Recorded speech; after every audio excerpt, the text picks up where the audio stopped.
Fala, amadinhos, tudo bem? Então, pessoal, esse vídeo aqui vai ser um pouco polêmico, que vai ser um negócio que eu mencionei ontem na live, mas só duas pessoas na live perceberam, né, o que eu quis dizer, que são pessoas que já conhecem meus estudos para membros, onde eu abordo questões mais delicadas, tal, não sei o que. Então eu resolvi fazer um vídeo, tá? Mas ultimamente esse canal anda tão estranho que dá medo até de postar coisa polêmica. Então eu já vou colocar um aviso aqui, como eu fazia antigamente, ó. Esse vídeo não é recomendado para cristãos, tá? Então se você é cristão, tem sua fé religiosa, nada contra, evite então, nem assista o vídeo, porque senão vai ficar só gerando tretas desnecessárias, né? Aqueles comentários absurdos, marabalismos ou ofensas, então é melhor já pular de vídeo. Vamos pro canal do Malafaia, que lá ele fala o que o crente gosta de ouvir, tá? Esse meu canal é de exegese. E esse vídeo, pessoal, eu vou dividir em duas partes. Porque para mim abordar o que eu falei lá no vídeo, primeiro eu tenho que falar um pouco do mundo romano, tá? E depois falar do assunto do vídeo. Então vai ser um pouquinho comprido, mas é necessário, tá bom? Então vamos lá. Como eu sempre falo aqui nesse canal, vocês já me conhecem, a Bíblia não foi escrita em português e nem em 2023, tá? Isso aqui é quase um chavão meu, porque eu tenho que dizer toda hora para as pessoas, pessoal, a Bíblia não foi escrita em português. Então não adianta você pegar uma tradução, uma do Ferreira de Almeida qualquer, e querer entender do seu jeito. Você tem que ver como que era na época, que o autor escreveu, as palavras que ele usou na época e o contexto cultural na época que ele escreveu. Isso é exegese. Você não pode pegar um livro de 2000 anos atrás e querer interpretar como se fosse escrito hoje. Então querer interpretar a Bíblia sob a nossa ótica é um equívoco que a maioria das pessoas fazem. A maioria desses religiosos, pastores, etc., eles não estudam exegese. Eles só pegam a Bíblia e vão interpretando do jeito deles. Mas isso é um equívoco. Então quem gosta de exegese mesmo, que eu faço aqui no canal, tem que fazer assim, você tem que ver em que ótica que a Bíblia foi escrita, o contexto cultural, os termos que foram escritos, tá bom? Senão a pessoa nunca vai entender o que o autor estava transmitindo. O Novo Testamento foi escrito dentro do mundo romano, tá? Dos primeiros séculos, então não foi escrito no Brasil e nem em português, foi escrito lá naquele mundo romano, Roma era o império da época, tá? E nos primeiros séculos. Estima-se que pelo menos 35% do Império Romano era constituído de escravos. Aqui é uma imagem ilustrativa que mostra escravos dos romanos, tá bom? Ó, parecem maias, né? Mas eram escravos, tá? Os escravos no mundo romano não eram como a nossa concepção moderna de escravos, tá? Primeira coisa. Então quando a gente vê na Bíblia a palavrinha escravo, a gente tem que lembrar dessa regrinha aqui, ó. A Bíblia não foi escrita em português, tá? Então o escravo tinha um outro sentido naquela época. Na verdade, o próprio termo escravo ele é posterior, ele deriva da palavra eslavo, que os eslavos eram um povo europeu e foram escravizados, os eslavos. Tanto que em inglês escravo é slave, né? Então, a palavra escravo ela é até recente, moderna. Então, no mundo antigo não tinha essa palavra escravo como nós temos hoje em português, tá bom? Logo, o termo escravo tinha um outro sentido na época das escrituras, tá? Eu já falei sobre a escravidão na época dos tempos do Antigo Testamento, agora eu estou me focando mais aqui no mundo romano, tá? Aqui no Novo Testamento nós temos esse termo aqui, ó, doulos, que na verdade significa servo, não necessariamente um escravo. Quer ver um exemplo? Ó? Mateus 10, 24 e 25. Jesus fala assim, ó, não é o discípulo mais do que o mestre, e nem o servo mais do que o seu senhor. Basta ao discípulo ser como seu mestre, e ao servo como seu senhor. Se chamar o Beelzebul ao pai de família, quanto mais aos seus domésticos. Então Jesus está falando aqui que os apóstolos dele eram servos dele. Então, eles não eram escravos de Jesus, eles eram servos. Então, só aí você vê que a concepção é diferente da palavra escravo que você tem na Bíblia, ou da escravidão moderna como nós temos a nossa concepção. Então aqui é um exemplo, tá? Um servo no mundo romano era alguém que prestava algum tipo de serviço, obrigatório ou não, tá? Aí obrigatório já é mais próximo da escravidão como nós conhecemos. Os romanos tinham 3 tipos de servos, tá? Então vamos analisar isso aqui, ó. 3 tipos de servos. Primeiro eram os conquistados, que eram povos inimigos, que eram derrotados por Roma, e alguns homens eram levados como escravos, como por exemplo os próprios judeus. Esse aqui, por exemplo, é uma ilustração do Arco de Tito. Ele existe até hoje em Roma, tá? Quem quiser pode pegar um avião e lá ver. Aqui tem o menorá, e aqui você vê os judeus sendo levados como escravos. Não sei se vocês conseguem ver bem a ilustração, mas esses 2 primeiros aqui da ponta, ó, e você vê aqui algumas pessoas, ó, carregando um menorá gigante, e romanos. Então muitos judeus, quando foram derrotados na guerra judaica romana, eles foram levados para Roma como escravos. Aí sim, tem um sentido mais parecido com a escravidão moderna, porque eles eram obrigados a trabalhar para os romanos. Inclusive o próprio Coliseu, né, diz que foi construído com mão de obra escrava judia e com tesouro que eles roubaram lá do templo e dos judeus, tá? Então esse era um tipo de servo, tá, na Bíblia. Os endividados eram pessoas que contraíam dívidas e as pagavam prestando serviços por algum determinado tempo. Também eram servos. Como, por exemplo, aqui eu vou dar um exemplo do Velho Testamento para ilustrar, mas é a mesma coisa. Assim serviu Jacó 7 anos por Raquel, e estes lhe pareceram como poucos dias, pelo muito que amava. Então o que acontece? Jacó ele vai trabalhar para Labão, ele vai servir a Labão, e ele não quer receber salário. A Labão fala, como assim, você vai trabalhar de graça para mim? Ele fala, não, em vez de salário eu quero que você me dê a sua filha como esposa. Então ele foi um tipo de servo, Jacó. Ele serviu a Labão por 7 anos para ter a esposa que ele queria. Tudo bem que depois Labão vai lá, faz um truque, coloca a irmã dela e tal, mas aqui é para mostrar que esse era um outro tipo de servidão. Uma pessoa podia servir a outra no mundo romano em troca de um salário, de um serviço, alguma coisa assim, de uma dívida. Por exemplo, um romano emprestou dinheiro para um plebeu e o plebeu ficou devendo ao romano. Aí ele podia prestar um serviço para ele trabalhando para pagar aquela dívida. Isso também era um servo, tá? Então nós já vimos aqui os conquistados e os endividados. E tem o terceiro tipo, que eram os escravos sexuais, que eram pessoas que serviam seus senhores com sexo, quer sejam homens ou mulheres. Mas no mundo romano era um símbolo de status ter um jovem amante. Um exemplo aqui tem Mateus 8, 5, 6. Eu já mostrei isso aqui em vídeo. Entrando Jesus em Cafarnaum, chegou junto dele um centurião, rogando-lhe e dizendo, Senhor, o meu servo, aqui é o termo grego pais, jaz em casa, paralisado e violentamente atormentado. O termo pais, usado por Mateus, significa jovem masculino em treinamento. Tá? Quem quiser ver o aparato crítico, ó, tá aqui, ó. É esse termozinho aqui, ó, pais. Tá? Ó, uma criança masculina, um garoto, um boy, tá? Que estava geralmente em treinamento para alguma coisa, a serviço de alguém. E o mesmo termo que origina a palavra pederastia, porque esse termo pai ele tem conotação sexual. E no mundo romano era comum um homem mais velho ter um jovem amante, era símbolo até de status, que nem vocês podem ver nessa ilustração aqui. Ó, isso aqui é do mundo romano. Ó. Vocês estão vendo um senhor já de barba, mais velho, com um garoto mais novo aqui. Ó. Isso era o termo pais, ou seja, era um servo sexual. Não era comum um centurião romano se importar com a saúde de um escravo. Se o escravo estivesse doente, que morresse. Na verdade, os romanos faziam até batalhas, né, de escravos lá no Coliseu. Então não era comum, a não ser que esse escravo fosse especial para ele, como um servo sexual. Que nem nessa ilustração aqui. Ó. Quase todos os imperadores romanos tinham um amante sexual. Um centurião, um governador, um procurador. Então isso era um símbolo de status no mundo romano. E essa passagem aqui de Mateus, eu já fiz um vídeo sobre isso. O autor usa esse termo aqui, que é o mesmo termo que origina pederastia, justamente por isso. Para dar a entender que o servo desse centurião era especial para esse centurião, ao ponto dele chegar para Jesus e pedir uma cura, tá bom? Então nós vimos os 3 tipos aqui do mundo romano. Acho que deu para entender um pouco, né? Como que era a servidão no mundo romano. O apóstolo Paulo, como vimos, independente de Paulo ser o autor original ou não, tá? Mas vamos só para dar continuidade aqui. Ele conhecia bem a promiscuidade romana. E na sua epístola aos romanos, é isso que ele está combatendo. Aqui vai aparecer repeteco daquele outro vídeo, tá? Mas é só para situar para quem não entendeu ainda, tá? Aí nós vamos chegar no outro ponto, tá? Mas não vai ser repeteco não, só vou mostrar aqui de novo para vocês, ó. Paulo aqui ele está escrevendo para que público? Para o público romano. Isso também é uma regra de exegese, tá? Quem escreveu, quando escreveu, para quem escreveu. É a famosa regra dos 3 Qs. Então Paulo está escrevendo para um público que está em Roma. Para esse público aqui, ó. Onde a pederastia era bem comum. A promiscuidade, etc. E Paulo está combatendo isso com a sua epístola. Ele fala assim, ó. Por isso também Deus os entregou às concupiscências de seus corações. Aqui seriam vontades, desejos, tá? A imundícia, para desonrarem os seus corpos entre si. Do que Paulo está falando? De perversão sexual. Pois mudar a verdade de Deus em mentira, e honrar e servir mais a criatura do que o Criador, que é bendito eternamente. Amém. Por isso Deus os abandonou a paixões infames, porque até as suas mulheres mudaram o uso natural, no contrário à natureza. E semelhantemente também os homens, deixando o uso natural da mulher, se inflamaram em sua sensualidade, uns para com os outros. Homens com homens, aqui ele está combatendo isso, ó. Homens com homens, homossexualidade.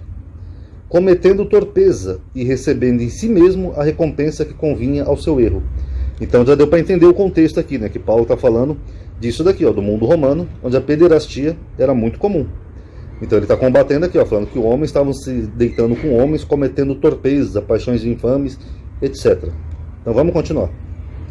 Nos capítulos seguintes do mesmo livro de Romanos, principalmente o 6 e o 8, Paulo exorta que os romanos abandonem essas práticas carnais, que ele chama de paixões infames, porque ele considerava pecado. Então aqui Paulo está combatendo isso. Ele fala assim, ó, não reine, portanto, o pecado em vosso corpo mortal, para lhe obedecerdes em suas concupiscências, né? Seus desejos, vontades. Nem tampouco apresenteis os vossos membros ao pecado, por instrumento de iniquidade, mas apresentai-vos a Deus como vivos dentre os mortos, e os vossos membros a Deus como instrumento de justiça. Aqui eu mostrei naquele outro vídeo, né, que Paulo depois ele se coloca no grupo, tá? É só para situar, mas não é o que eu vou falar aqui nesse vídeo, tá? Tentando entender que Paulo também tinha essas práticas, né, de oferecer o seu corpo, os seus membros, como práticas do pecado. Ainda que os cristãos não aceitem, mas ele mesmo escreveu. E no capítulo 8, que a gente vai ver agora, o autor começa a utilizar uma expressão frequente para designar os pecados carnais. Então ele vai usar uma expressão típica da literatura paulina, tá? Nos primeiros séculos, só para situar também o contexto cultural, haviam muitas seitas gnósticas, tá? Eu já mostrei isso para membros, que eles pregavam uma disputa entre a matéria e o espírito, como se o corpo fosse mal e o espírito fosse bom. Isso é gnosticismo, tá? Não confundir com agnosticismo. E Paulo provavelmente foi influenciado por essas concepções, porque Paulo usa os mesmos argumentos que os gnósticos dos primeiros séculos nessa epístola aos Romanos, que ele fala que a carne é má e o espírito é bom. Por exemplo, aqui ele fala assim, ó, para que a justiça da lei se cumprisse em nós, que não andamos segundo a carne, mas segundo o espírito. Então você nota que ele faz uma separação entre carne e espírito. Porque os que são segundo a carne inclinam-se para as coisas da carne. Ele está falando da carne, corpo físico. Mas os que são segundo o espírito, para as coisas do espírito. Porque a inclinação da carne é a morte, mas a inclinação do espírito é vida e paz. Porque a inclinação da carne é inimizade com Deus. Então, do que ele está falando aqui, pessoal? De pecados carnais, sexo. Pois não é sujeita à lei de Deus, nem em verdade o pode ser. Portanto, os que estão na carne não podem agradar a Deus. Por quê? Porque estão em pecado, pecados carnais. Vós, porém, não estáis na carne, mas no Espírito. Se é que o Espírito de Deus habita em vós. Mas se alguém não tem o Espírito de Cristo, esse tal não é dele. Então tá dando para entender, né, pessoal? Eu estou fazendo uma viagem aqui para chegar ao ponto principal do vídeo. Lembrando, quem puder dar um like aí no vídeo, tá? Isso ajuda a aumentar a atividade, engajamento. Que o YouTube anda muito ruim ultimamente, tá difícil até manter um canal no YouTube. Quem quiser colaborar com o canal também tem a chave Pix aí na descrição do vídeo, tá? De vez em quando colaborar também é bom, ajuda a produzir mais conteúdos. Inclusive até a qualidade dos meus vídeos caíram muito por causa do algoritmo do YouTube, né? Que você tem que fazer 500 vídeos por dia, então você perde muito em qualidade. O YouTube anda meio ruim ultimamente, então quem puder dar um like aí, tá bom? Vamos continuar, até aqui deu para entender, né? O mundo romano, servos sexuais, a concepção gnóstica de Paulo, carne contra o espírito, já deu para entender, né? Então dá para a gente continuar. Aqui em Coríntios a gente vê que é um padrão do autor, né? Da concepção paulina, usar a mesma expressão, aqui ó. Rogo-vos, pois, que quando estiver presente, não me veja obrigado a usar com confiança da ousadia que espero ter com alguns, que nos julgam, como se andássemos segundo a carne. Ele está dizendo que algumas pessoas julgavam Paulo como se ele andasse segundo a carne, como se ele fosse um pecador. Porque andando na carne, não militamos segundo a carne. Porque as armas da nossa milícia, o Paulo era miliciano, não milícia, ok? Não são carnais, mas sim poderosas em Deus para a destruição das fortalezas. Então a gente vê que é um padrão. Em Coríntios 7, por exemplo, pessoal, Paulo está falando sobre casamento, virgindade, relacionamento, solteiro, a mulher obedeça ao marido, o marido respeite a mulher, os virgens continuem virgens, etc. E aí ele usa a mesma expressão do servo aqui, ó. Então a gente vê que ele está falando de servos do mesmo sentido, ó. Fosse chamado sendo servo, não te dê cuidado. E se ainda pode ser livre, aproveita a ocasião. Porque o que é chamado pelo Senhor sendo servo, é liberto do Senhor. E da mesma maneira também o que é chamado sendo livre, é servo de Cristo. Foste comprados por um bom preço. Aí é o que ele fala aqui, ó. Não vos façais servos dos homens. Não vos façais. Porque era uma prática comum no mundo romano. A pessoa se fazer um servo por uma dívida, ou por uma coisa, ou por dinheiro, por um motivo ou outro. Então Paulo está exortando aqui em Coríntios, ó. Não se façam servos dos homens. Vocês agora são servos do Senhor. Tá bom? Agora, para ser mais honesto aqui, você que vai vir gente encher o saco aqui no vídeo, pessoal, eu vou colocar um trecho aqui que eu peguei de um blog cristão. Aliás, eu pesquisei uns 4 ou 5 blogs cristãos, ó, para quem quiser ver isso aqui, ó. É um Estudos Bíblicos Ultimato, para ninguém dizer que eu estou sendo desonesto, tá? Vamos ler o que ele diz aqui, ó. Vocês veem que é o mesmo que eu já mostrei aqui no canal também, principalmente para membros. No Novo Testamento encontramos 2 palavras gregas que geralmente são traduzidas com a palavra carne. As 2 palavras gregas são soma e sarx. A palavra soma é normalmente usada para fazer referência ao corpo físico. Basicamente isso, nada demais. Normalmente a palavra soma no Novo Testamento não tem o sentido de pecaminosidade. É só uma referência ao corpo. É simplesmente a palavra usada para fazer referência ao corpo físico. Normal, não tem nenhum problema. Agora, com a palavra sarx, a coisa é diferente. Eu já mostrei isso aqui para membros, quando eu falei de Paulo, é a fraqueza na carne. Às vezes a palavra se refere claramente ao corpo físico, mas em outras ocasiões a natureza humana caída. E aqui esse autor desse blog está certíssimo. Que a palavra sarx, que é carne, ela quase sempre é usada no Novo Testamento para se referir a pecado. Por isso que eu falei naquele vídeo que Paulo fala em Gálatas, eu vos preguei o evangelho em fraqueza na carne, sarx. Que geralmente esse termo é usado como no sentido pecaminoso, tá bom? Mas vamos dar continuidade aqui. E essa mesma expressão que a gente viu ali de Paulo, né, que é segundo a carne, que se refere a pecados carnais, que nem nós vimos, ali em Romanos e até em Coríntios, ele também é utilizado nas epístolas paulinas se referindo aos servos, tanto em Colossenses quanto em Efésios. Os dois são praticamente iguais, parece que um é cópia do outro. Então vamos ler aqui, pessoal. Aí cada um tire suas conclusões, tá bom? Ó vós, Paulo está dirigindo para vós quem? Os colossenses. Mas aqui o grupo que ele está dirigindo quem que é? Os servos. Ó vós, servos, obedecei em tudo aos vossos senhores, segundo a carne. Aqui ó, sarx. Então vamos repetir, ó. Vós, servos, obedecei em tudo aos vossos senhores, segundo a carne. Por que Paulo está mandando os servos obedecerem os senhores segundo a carne, pessoal? Se essa expressão aqui ele sempre usa para se referir a pecados sexuais, e o termo sarx também se refere a pecados carnais. Aqui, ó. Segundo a carne, ó. A carne é inimizade com Deus. Não andamos segundo a carne, mas em espírito, etc. E o termozinho sarx sempre se refere a pecados carnais. Então por que Paulo está mandando esses servos obedecer os senhores segundo a carne? Ele podia ter usado o termo soma aqui, que é o corpo físico, né? Mas não, ele usou o termo sarx. Alguma sugestão? Será que não era desses servos aqui que Paulo estava se referindo, que era muito comum no mundo romano? O que vocês acham? Servos, obedecei em tudo aos vossos senhores, segundo a carne. Lembrando que essas epístolas aqui nem todas são de Paulo, tá? Eu estou falando da corrente de pensamento paulina. Vamos continuar aqui, ó. Não servindo só na aparência, como para agradar os homens, mas em simplicidade de coração, temendo a Deus.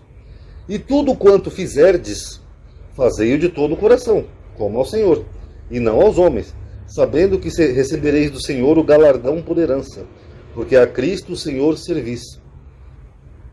Efésios é praticamente uma cópia, né, de Colossenses, é a mesma coisa. Mas ele diz o mesmo, obedecei em tudo os vossos senhores, segundo a carne. Será que Paulo não está falando com esse grupo aqui de servos que eu falei, que eram os servos sexuais, que eram obrigados a fazer favores sexuais aos seus senhores? Porque ele usa uma expressão que ele usa tanto em Romanos quanto em Coríntios, para se referir a pecados carnais, e ele usa o mesmo termo sarx, que geralmente é associado a pecados carnais, fraqueza na carne, essas coisas. No próprio Romanos ele fala assim, né, vós ereis fracos em vossa carne, né, tal, usando o termo sarx. Então eu vou deixar a conclusão para vocês, pessoal. Mas está aí na Bíblia de qualquer um pode ver e analisar. E quem quiser opinar, explica aí por que Paulo está falando aqui para esses servos obedecerem aos senhores segundo a carne. Tirem aí suas conclusões, tá bom?